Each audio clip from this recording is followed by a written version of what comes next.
Imagine a city that stood for over 1,000 years, the last remnant of a once mighty empire. Constantinople was the jewel of the Byzantine world, a place where East met West. But in 1453, everything changed. The Ottoman Turks, led by Mehmed II, laid siege to the city. Cannons shattered ancient walls, and after 53 days, the unthinkable happened. Constantinople fell. This wasn't just the end of a city, it was the end of an era, and its fall sent shockwaves across the world, reshaping trade, culture, and power forever. Want to know how? Let's explore. Picture the Byzantine Empire at its peak, when Constantinople stood as the bridge between Europe and Asia, its domed churches and marble palaces gleaming. By the 6th century under Justinian, its territories stretched from Spain to Syria, a true Mediterranean power. But empires rarely collapse overnight. Slowly, almost imperceptibly, the cracks began to show.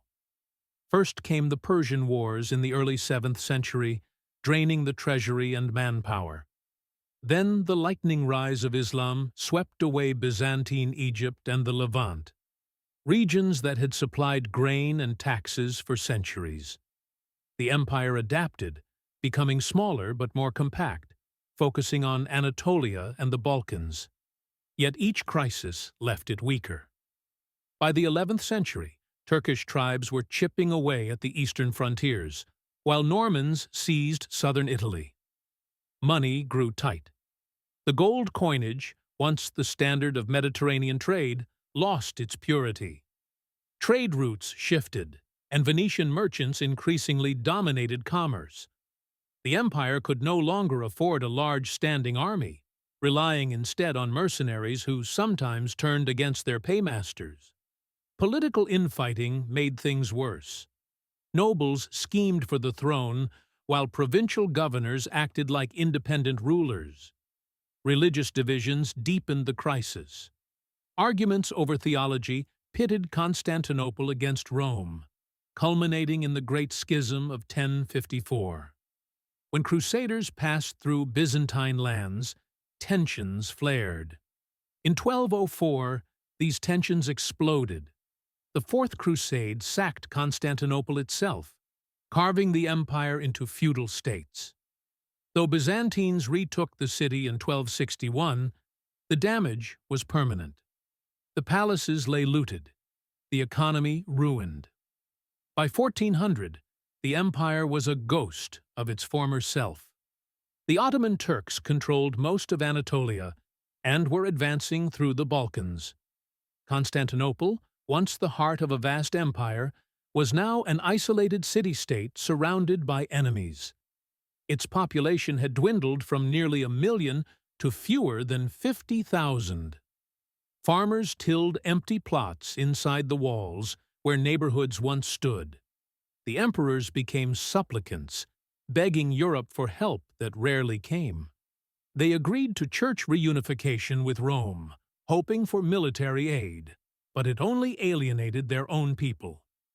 When Mehmed II came to power in 1451, the Byzantines had nothing left but their formidable walls and the fading memory of imperial glory. The Ottomans, meanwhile, grew stronger every year, eyeing the prize that had eluded them for so long. The Ottomans began as a small Turkic principality in northwestern Anatolia, founded around 1300 by the warrior Osman. Their strategic position between crumbling Byzantine towns and the weakening Seljuk Sultanate gave them room to grow. Within decades, Ottoman horsemen were crossing into Europe, establishing their first foothold at Gallipoli in 1354. Unlike previous Muslim raids, these weren't temporary incursions. The Ottomans came to stay. By the late 14th century, Sultan Murad I transformed raiders into bureaucrats. He created the Devshirme system, taking Christian boys as tribute to train them as elite Janissary soldiers and administrators. This meritocracy proved more loyal than the old aristocracy. Meanwhile, Ottoman armies adopted gunpowder weapons sooner than European rivals, giving them an early edge in siege warfare. Their tactics blended Turkish cavalry speed with European-style infantry discipline. The Ottomans chipped away at Byzantine territory methodically. First fell Adrianople in 1362, which became their European capital Edirne. Then they took Thessaloniki in 1430 after multiple attempts. Each conquest encircled Constantinople further, cutting supply lines. By the reign of Mehmed II's father, Murad II, the Byzantines barely held anything beyond their city walls, just a few Aegean islands and the Morea in Greece. Mehmed II ascended the throne in 1451 with one obsession: taking Constantinople. He studied ancient sieges and commissioned the largest cannons yet built. A Hungarian engineer named Orban cast a monster gun capable of hurling 600-pound stones. Mehmed assembled 70 smaller cannons too, knowing Constantinople's walls had never faced concentrated artillery fire. He built a fortress on the Bosporus to block Black Sea reinforcements, while admirals readied a fleet of over 100 ships. Approaching the city required crossing the treacherous waters of the Golden Horn. When Byzantine chains blocked the entrance, Mehmed ordered ships dragged overland on greased logs, a logistical feat unseen since ancient times. His army of 80,000 men included Janissary archers, Balkan infantry, and siege engineers. They outnumbered the defenders nearly 10-1. The Ottomans weren't just conquerors, but institution builders. Mehmed established libraries, encouraged trade with Venice, and repopulated conquered cities with diverse communities. This administrative skill made their expansion durable where others had failed. By spring 1453, after months of preparation, his forces tightened the noose around Constantinople, the last remaining obstacle to Ottoman dominance. Fresh cannons were positioned, trenches dug beneath walls, and the army poised for the final push. The Byzantines could only watch and wait. On the 6th of April, 1453, Ottoman cannons fired their first shots at Constantinople's land walls. The bombardment continued day and night, shaking the ancient Theodosian fortifications that had stood for nearly a millennium. Mehmed positioned his largest cannon opposite the Romanus Gate, where cracks began appearing in the masonry after just 2 weeks. Each blast sent plumes of dust into the air, forcing defenders to scramble repairing breaches with wooden palisades and rubble. Inside the city, Emperor Constantine XI organized a desperate defense with fewer than 7,000 men. Greek and Italian soldiers patrolled crumbling sections of the wall, while civilians carried water and supplies through narrow streets. The Byzantines had one advantage: their chain across the Golden Horn still blocked the Ottoman navy. But bad luck struck when a Venetian relief ship carrying grain sank during a storm. Soon after, Ottoman troops captured the freshwater reservoirs outside the city, forcing defenders to rely on contaminated cisterns. Mehmed implemented psychological warfare alongside physical attacks. During Christian holy days, his troops staged mock crucifixions within view of the walls. Siege engines hurled diseased corpses into the city. At night, drummers created an unsettling rhythm while flaming arrows arced over battlements. Some defenders began seeing omens. A lunar eclipse in May convinced many the city was doomed. Constantine banned talk of surrender, executing messengers who suggested negotiation. The Ottomans innovated constantly. When conventional mining failed against the wall's deep foundations, they built mobile siege towers protected by fresh oxhide against Greek fire. Their cannons, though prone to overheating and cracking, maintained relentless pressure. After weeks of bombardment, a 20-meter section near the Romanus Gate collapsed, forcing defenders to fight off waves of attackers while shoring up the gap with timber. Meanwhile, Mehmed's men completed their most audacious move, hauling 72 ships overland behind Pera to bypass the chain. By late May, food supplies in Constantinople reached critical levels. The Venetian commander Giustiniani urged abandoning outer defenses to consolidate manpower, but Constantine refused. On 28 May, the Ottomans declared a final day of rest before their decisive assault. That evening, priests led a somber procession through the city, with Orthodox and Catholic defenders briefly united in prayer. As the sun set, many watched the Hagia Sophia's dome glow red. Some whispered it was the Holy Spirit departing the city. At 1:30 a.m. on 29th May, Ottoman troops surged forward under cover of darkness. Mehmed deployed his irregulars first, tiring the defenders before sending in elite janissaries. For 3 hours the battle swayed back forth along the broken walls until Giustiniani fell wounded, causing panic among his men.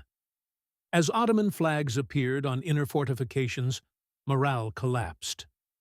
By sunrise, the last Roman emperor lay dead in the fighting, his body never recovered. After 53 days, the Ottomans poured into the city through shattered gates, ending an era that had lasted since 330 AD. Constantinople's fall sent ripples across continents, but none greater than those felt in Western Europe, where exiled Byzantine scholars would soon ignite an intellectual revolution. As Ottoman troops stormed through the shattered gate at St. Romanus on that May morning, the final hours unfolded with grim inevitability. Emperor Constantine XI, having removed his imperial regalia to fight as a common soldier, led a last desperate charge against the janissaries pouring through the breach. Witnesses reported seeing him strike down several attackers before disappearing into the chaos, the last Roman emperor dying anonymously in the rubble of his capital.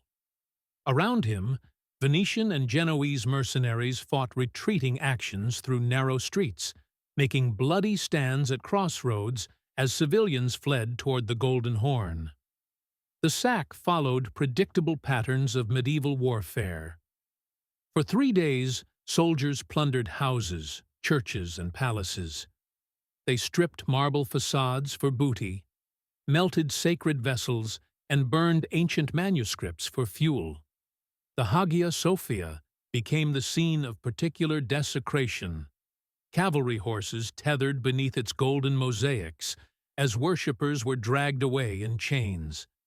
Contemporary accounts describe women throwing themselves into wells rather than face capture, and children being separated from parents in the slave markets hastily set up in the Forum of Constantine. The smell of smoke and blood lingered over the city for weeks. Mehmed II finally called a halt to the looting late on the 3rd day. Ottoman discipline gradually replaced chaos as officials began the process of repopulation. Survivors who could pay ransom were freed, while craftsmen and scholars received protection orders. The Sultan personally ensured the Greek Orthodox Patriarchate remained operational, recognizing its value in governing the remaining Christian population. Workers immediately began repairing walls and clearing rubble, their hammers echoing through empty districts where 2/3 of buildings now stood abandoned.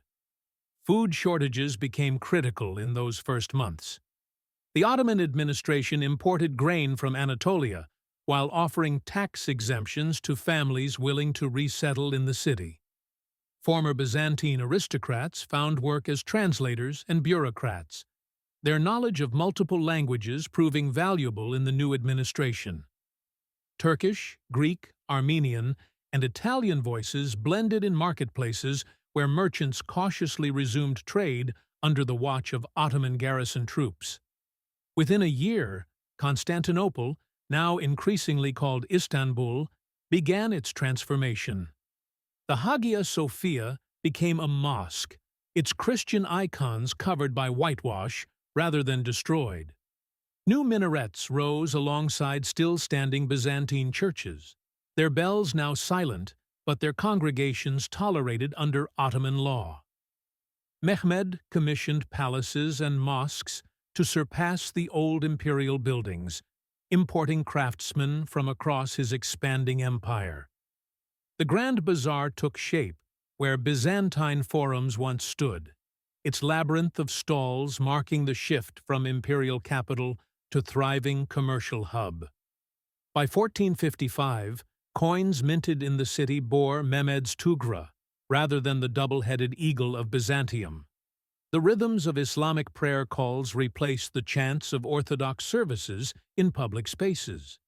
Yet in side streets and private homes, Greek still whispered alongside Turkish, as the city adapted to its new identity. No longer the bastion of Roman tradition, but the beating heart of an ascendant Ottoman world. And as its conquerors settled into governance, scholars who had fled westward were already unpacking precious manuscripts in Italian city-states, carrying knowledge that would transform another civilization. As Ottoman soldiers breached the walls, the last guardians of ancient knowledge scrambled to save what they could. Constantinople's libraries held priceless manuscripts, works of Plato and Aristotle preserved through centuries, scientific treatises by Archimedes, medical texts by Galen. Scholars wrapped scrolls in oilcloth, stuffed satchels with books, and made heart-wrenching choices about what to abandon. The Patriarch's library alone contained over 1,200 Greek texts, some dating back to Alexandria's great collection. Most fled by ship, crowding onto Venetian and Genoese vessels still docked in the Golden Horn. Some took the northern route through the Black Sea to Moldavia, while others sailed west to Crete and Rhodes. A fortunate few reached Italian city-states, their precious cargoes of knowledge intact. Among them was Cardinal Bessarion, who saved nearly 800 Greek manuscripts and later donated them to Venice. Georgios Trapezountios carried mathematical works to Rome, while John Argyropoulos brought Aristotle's writings to Florence. One chronicler described scholars arriving in Italy with their only wealth in their minds and in the books they carried. The timing proved crucial. Italian humanists had already developed interest in classical learning, but lacked direct access to Greek originals. Suddenly, these refugee scholars became prized teachers. In Florence, Cosimo de' Medici established the Platonic Academy, where Byzantine émigrés taught Greek language and philosophy. Universities in Padua and Bologna created new chairs for Greek studies. The scholar Manuel Chrysoloras, who fled before the final siege, revolutionized European education by teaching Greek in a way students could actually understand. Textual scholarship changed overnight. For centuries, Europeans had relied on poor Latin translations of Greek works, often filtered through Arabic interpretations. Now they could study original versions of Plato's dialogues, Euclid's geometry, and Ptolemy's astronomy. The difference was startling, like hearing a song after only knowing its echo. When Marsilio Ficino translated Plato's complete works in the 1460s, it caused waves of excitement through intellectual circles. Printing presses multiplied the impact. Byzantine scholar Demetrios Chalkokondyles supervised the first printed edition of Homer in 1488. Medical texts led to improved anatomical studies, while recovered mathematical works allowed advancements in engineering. The astronomer Regiomontanus studied under Byzantine teachers, then used their methods to produce more accurate astronomical tables. Some ideas caused controversy. Rediscovered works like Lucretius's atomic theories and skeptical philosophers challenged medieval thinking. But overall, the influx of knowledge created a ferment of new ideas across Europe. Universities expanded their curricula, wealthy patrons funded libraries, and scholars argued over ancient texts in coffee houses. The fall of Constantinople had unwittingly unlocked the classical knowledge it had guarded so long, scattering seeds that would blossom into the Italian Renaissance. Meanwhile, back in Ottoman lands, Greek scholarship continued in quieter ways. Some texts survived in monasteries like Mount Athos, while Muslim scholars studied ancient works in Arabic translations. But the main current of classical learning now flowed west, through lecture halls in Padua, printing houses in Venice, and the notebooks of young artists like Leonardo da Vinci, who studied Euclidean geometry to improve his perspective techniques. The scholar's flight became Europe's gain, as the medieval world gave way to something new. The fall of Constantinople meant more than just an empire's collapse. It severed the last living link to the ancient Roman world. For over 1,000 years, this city had been the symbolic heart of a continuous imperial tradition stretching back to Augustus. Even after Rome itself fell in 476, Constantinople's emperors still called themselves Romans, preserving laws, ceremonies, and titles from antiquity. When Mehmed's cannons breached those walls, they didn't just destroy a city. They silenced the final echo of classical civilization. Across Christian Europe, shockwaves rippled through courts and churches. Many had viewed Constantinople as a divine shield against Islam, the bulwark protecting Christendom's eastern flank. Now that shield lay broken. In Venice, merchants feared for their eastern trade routes. In Rome, the Pope called for a new crusade that never materialized. Ordinary people whispered of apocalyptic signs, interpreting earthquakes and comets as heavenly warnings. The psychological blow was profound. If God had abandoned the new Rome, what protection remained for the West? The imperial office itself vanished with Constantine XI's death.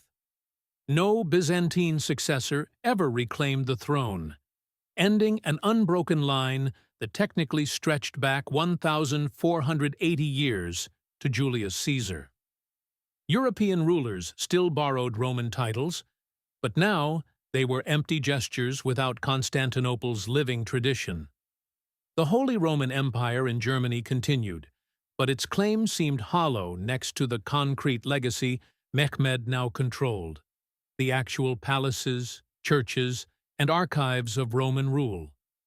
Historians mark 1453 as the conventional end of the Middle Ages for good reason.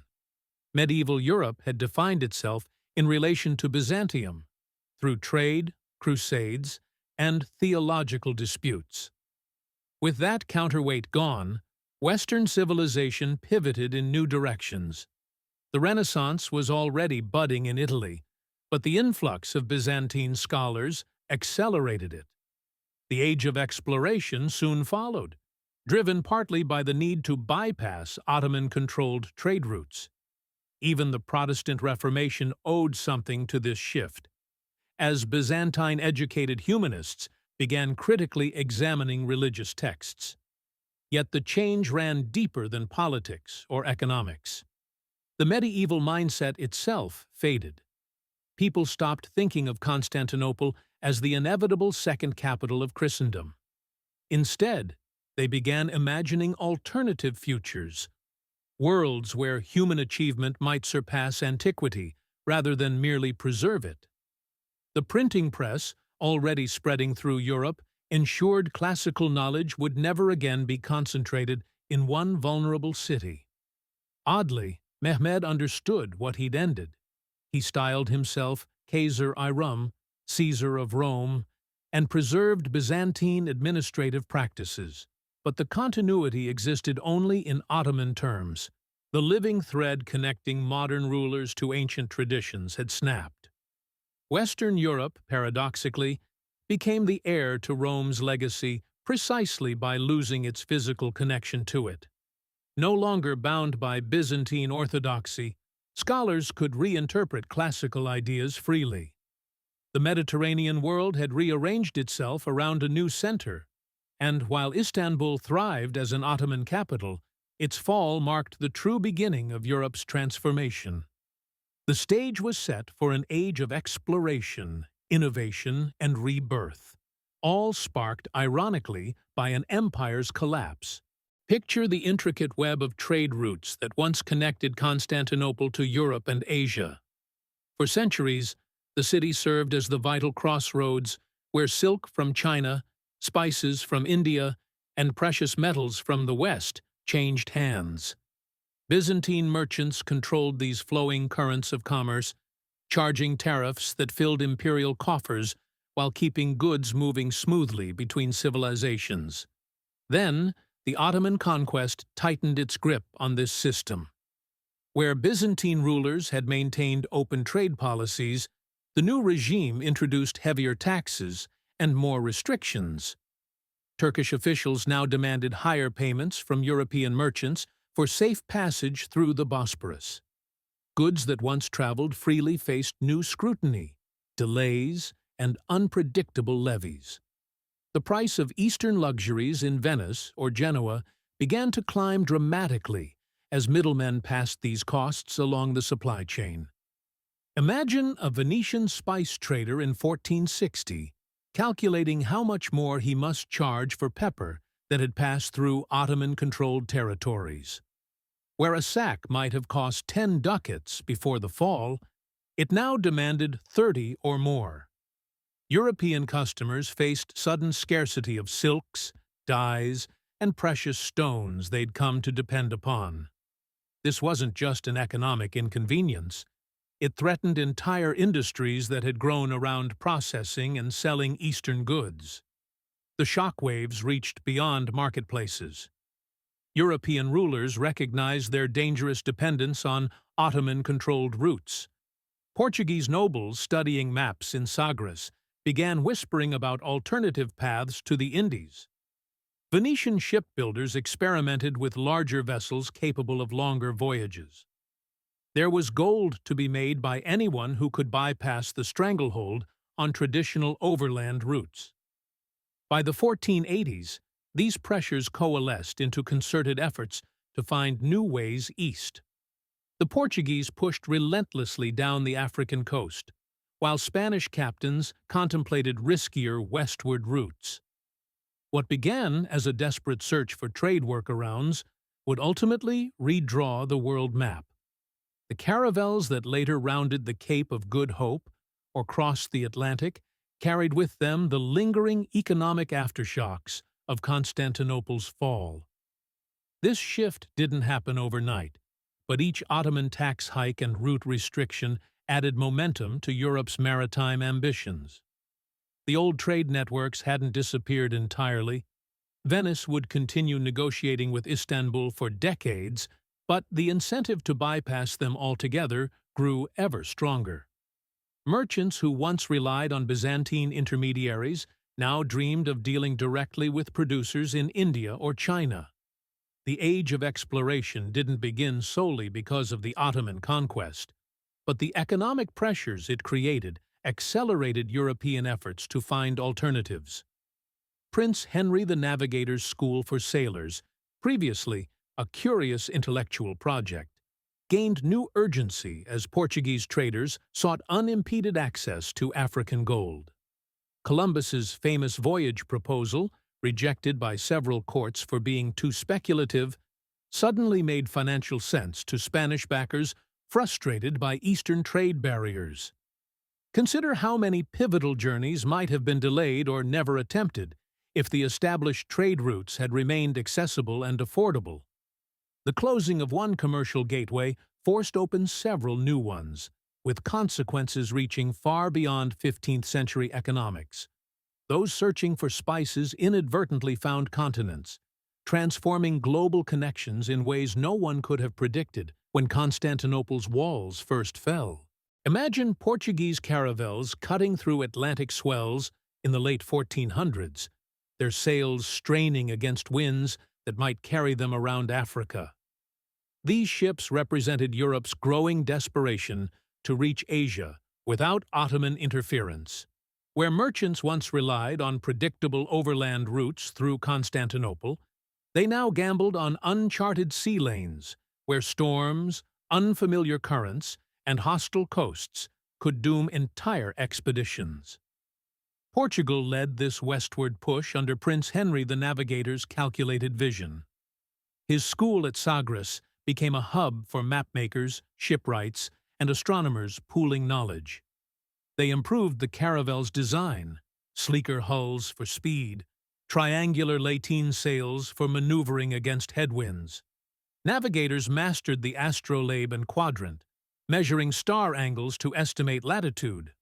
Still, progress came painfully slowly.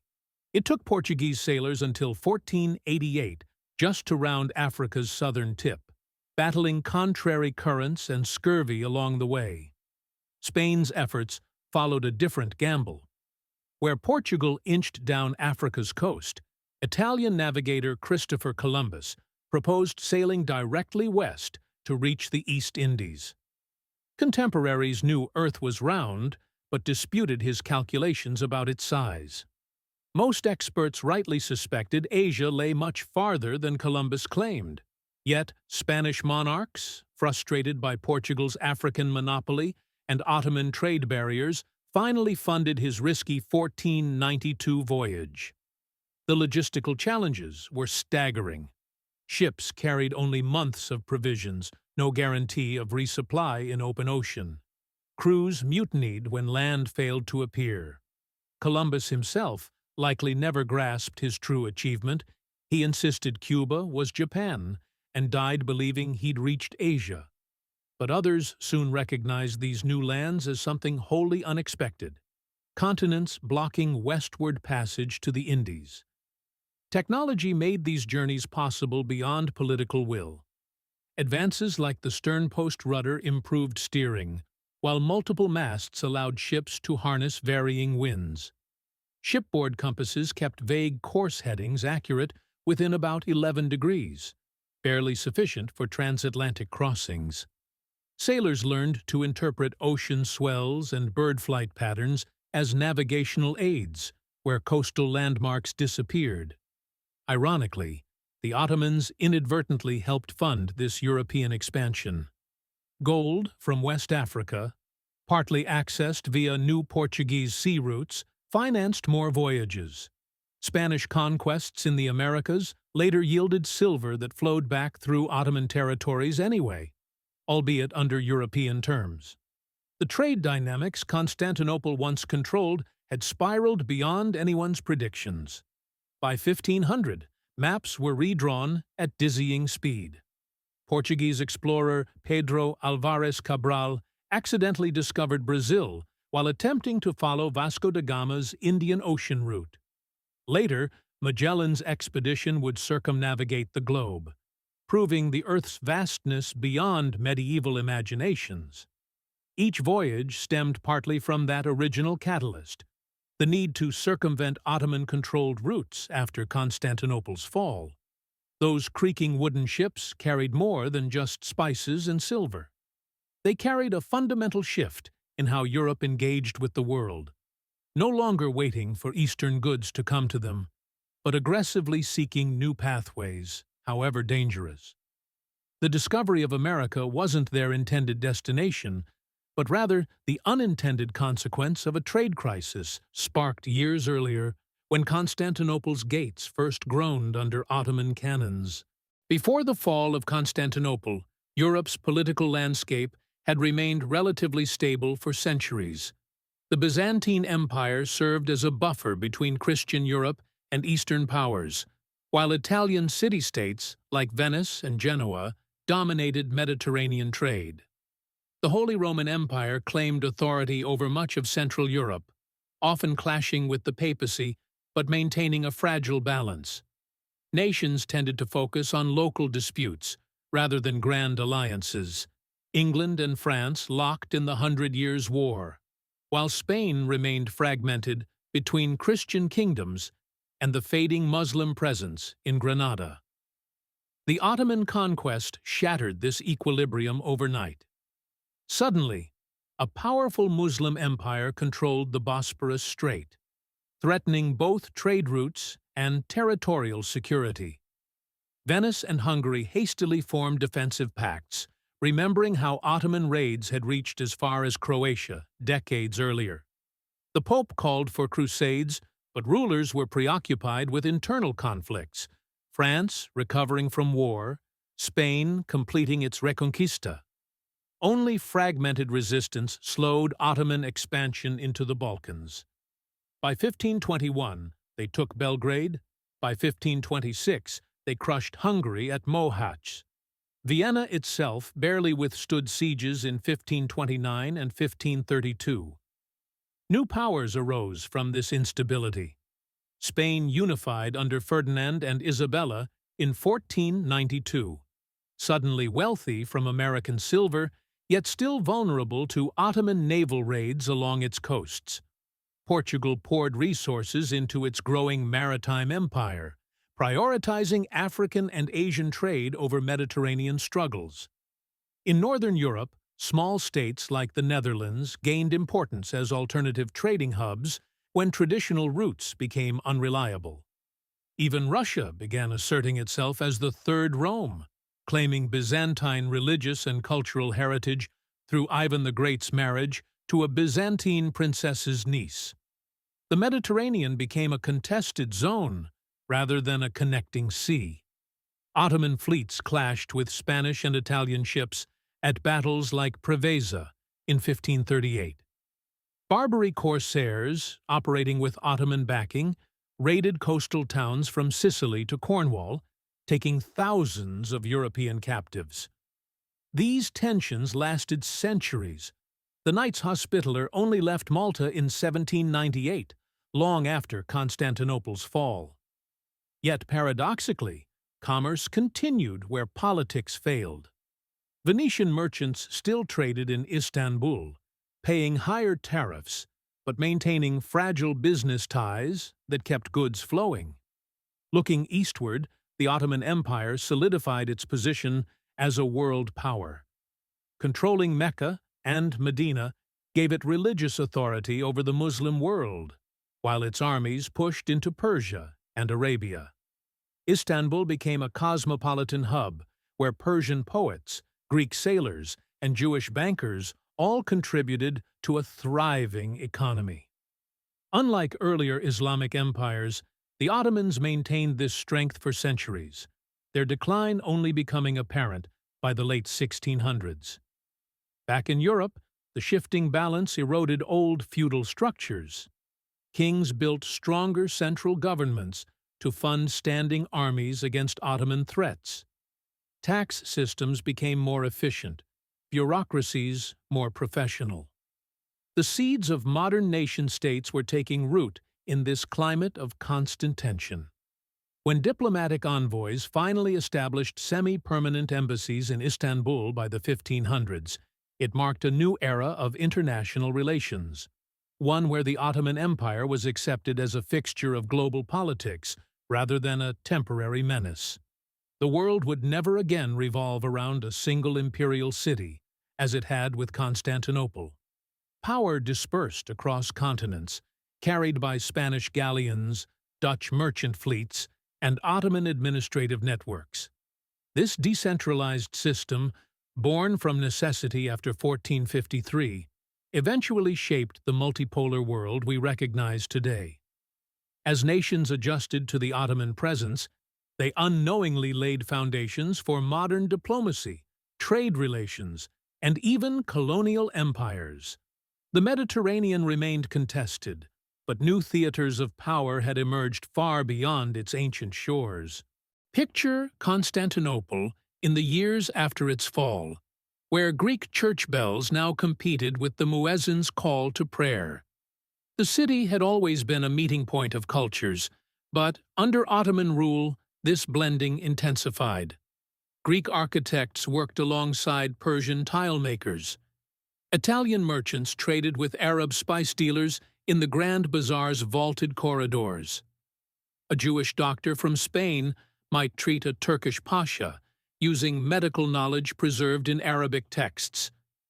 This wasn't destruction, it was transformation. The Hagia Sophia became the template for this cultural fusion. Ottoman architects studied its massive dome before designing the Blue Mosque, adapting Byzantine engineering to Islamic aesthetics. They kept the centralized floor plan, but added slender minarets and intricate calligraphy. Elsewhere, Byzantine mosaic techniques influenced Turkish ceramic art, creating the iconic Iznik tiles that decorated palaces across the empire. Even ordinary homes blended styles.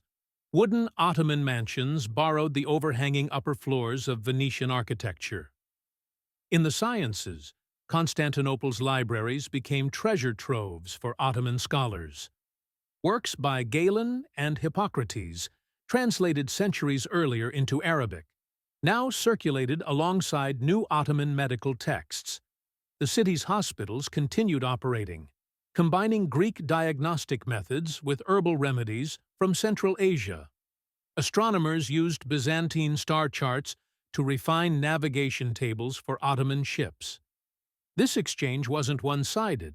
Turkish scholars introduced Europe to advances in algebra and optics through translated works. The arts flourished in unexpected ways. Persian poetry gained Greek meters, while Ottoman court music incorporated Byzantine liturgical chants. Armenian scribes illuminated manuscripts featuring both Christian iconography and Islamic geometric borders. In tea houses, storytellers adapted Greek epics into Turkish, their tales spreading through coffeehouse circles that became the Ottoman equivalent of Roman forums. Food told its own story of fusion. Byzantine olive oil and wine remained staples, now served alongside pilafs from Persia and kebabs from Central Asia. The simit bread sold by street vendors traced its roots to Byzantine koulouri, while baklava evolved through layers of Greek, Turkish, and Syrian influences. Even the Turkish coffee brewing in copper pots had roots in Yemeni traditions, brought north by traders. Religious life developed its own rhythms. The Patriarch still led Orthodox services, but now under Ottoman oversight. Some churches became mosques, others remained Christian, their crosses intact, but their domes now neighbored minarets. In private homes, people often kept multiple religious holidays, a quiet nod to the city's layered identity. Language reflected these changes. The bustling markets echoed with Greek, Turkish, Armenian, and Italian. Official documents used Ottoman Turkish, but with loanwords from Arabic, Persian, and Greek. Street slang blended them all together, much like modern Istanbul's dialect still does today. By 1500, the city had reinvented itself. No longer the last outpost of Rome, nor simply an Ottoman conquest, Istanbul became something new, a living bridge between continents and cultures. The same streets where crusaders once marched now saw silk traders from Venice bargaining with Kurdish caravan masters. Scholars from Padua came to study Arabic manuscripts, while Ottoman engineers adapted Italian fortress designs. This cultural alchemy, born from conquest, ultimately created a cosmopolitan hub that outshone its former self. Proof that empires may fall, but cities endure through reinvention. Walk through modern Istanbul's old quarter today, and you'll still feel the echoes of 1453 beneath your feet. The same Theodosian walls that once resisted Ottoman cannons now frame bustling neighborhoods, their ancient stones bearing scars from that fateful siege. The Hagia Sophia, mosque then museum then mosque again, stands as perhaps history's most contested building.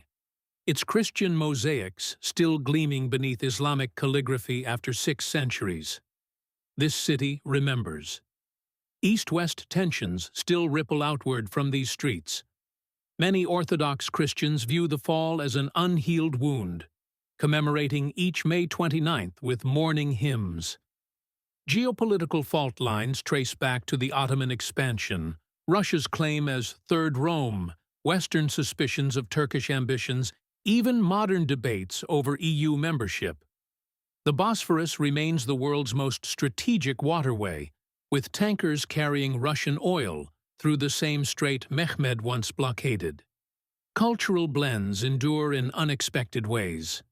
Street vendors sell kokorets, seasoned offal wraps with roots in Byzantine cuisine, next to shops offering Ottoman-style coffee readings. Greek rebetiko music shares rhythms with Turkish folk songs in backstreet tavernas. The Grand Bazaar's vaulted corridors still buzz with the same multilingual haggling that filled them centuries ago, though now between Russian tourists and Kurdish merchants rather than Venetian traders and Persian silk weavers. Religious coexistence remains complex, yet routine. Morning calls to prayer float over neighborhoods where Greek families have lived since before the conquest. In Balat's winding alleys, 500-year-old synagogues stand minutes from Ottoman mosques. This fragile balance occasionally fractures. Church restorations spark protests. Political tensions revive ancient grievances. Yet the city's rhythm continues, shaped by shared spaces like the Pierre Loti Café, where all faiths watch sunsets over the Golden Horn. Geopolitically, Istanbul's position still defines regional power struggles. NATO warships patrol the Marmara Sea, while Russian diplomats negotiate passage rights eerily reminiscent of medieval treaties. Pipeline deals follow routes first mapped by Byzantine merchants. When Turkey blocked Chinese vaccines during COVID, observers noted the same strategic leverage Byzantium once held over trade routes, only now with pharmaceuticals instead of spices. Even modern culture carries traces. Fantasy novels recast the siege as clashes between dragons and janissaries. Video games let players defend Constantinople's walls or command Ottoman bombardments. Historians still debate whether Byzantine scholars' flight truly sparked the Renaissance or simply accelerated existing trends. But no one questions the city's symbolic power as a lost beacon of learning. The most telling legacy lies in Istanbul's dual identity. Street signs point to Hagia Sophia, while guidebooks call it Hagia Sophia. Locals cheer football teams named after Byzantine emperors and Ottoman sultans alike. School children learn competing historical narratives in the same classrooms. This living tension between past and present, east and west, makes Istanbul not merely a city, but a continuing conversation about how civilizations transform rather than disappear. Stand on Galata Bridge at twilight today, watching ferries crisscross the Bosphorus, and you're witnessing history's long echo. Fishermen cast lines where Byzantine and Ottoman navies once clashed. The same currents that carried scholars' manuscripts westward now bear container ships from Shanghai. Constantinople fell, but in its place grew something equally remarkable: a metropolis where history isn't buried, but continually reshaped, where every stone tells overlapping stories, where the world's divisions and connections forever swirl together like the dark waters beneath the bridge. Consider how one fallen city altered the world's path. Constantinople's collapse wasn't just an empire's end. It redirected knowledge, trade, and power across continents. Greek scholars sparked the Renaissance. Ottoman control pushed Europe westward, and East-West tensions still trace back to 1453. History rarely changes at a single moment, but here the threads weave clearly. A shattered gate led to discovered continents, scattered manuscripts ignited ideas, and a city's transformation shaped modern divides and connections. Next time you see a world map, notice how continents connect. Those roots began reshaping 5 centuries ago when walls fell and new journeys became necessary. What other turning points quietly steer our lives today?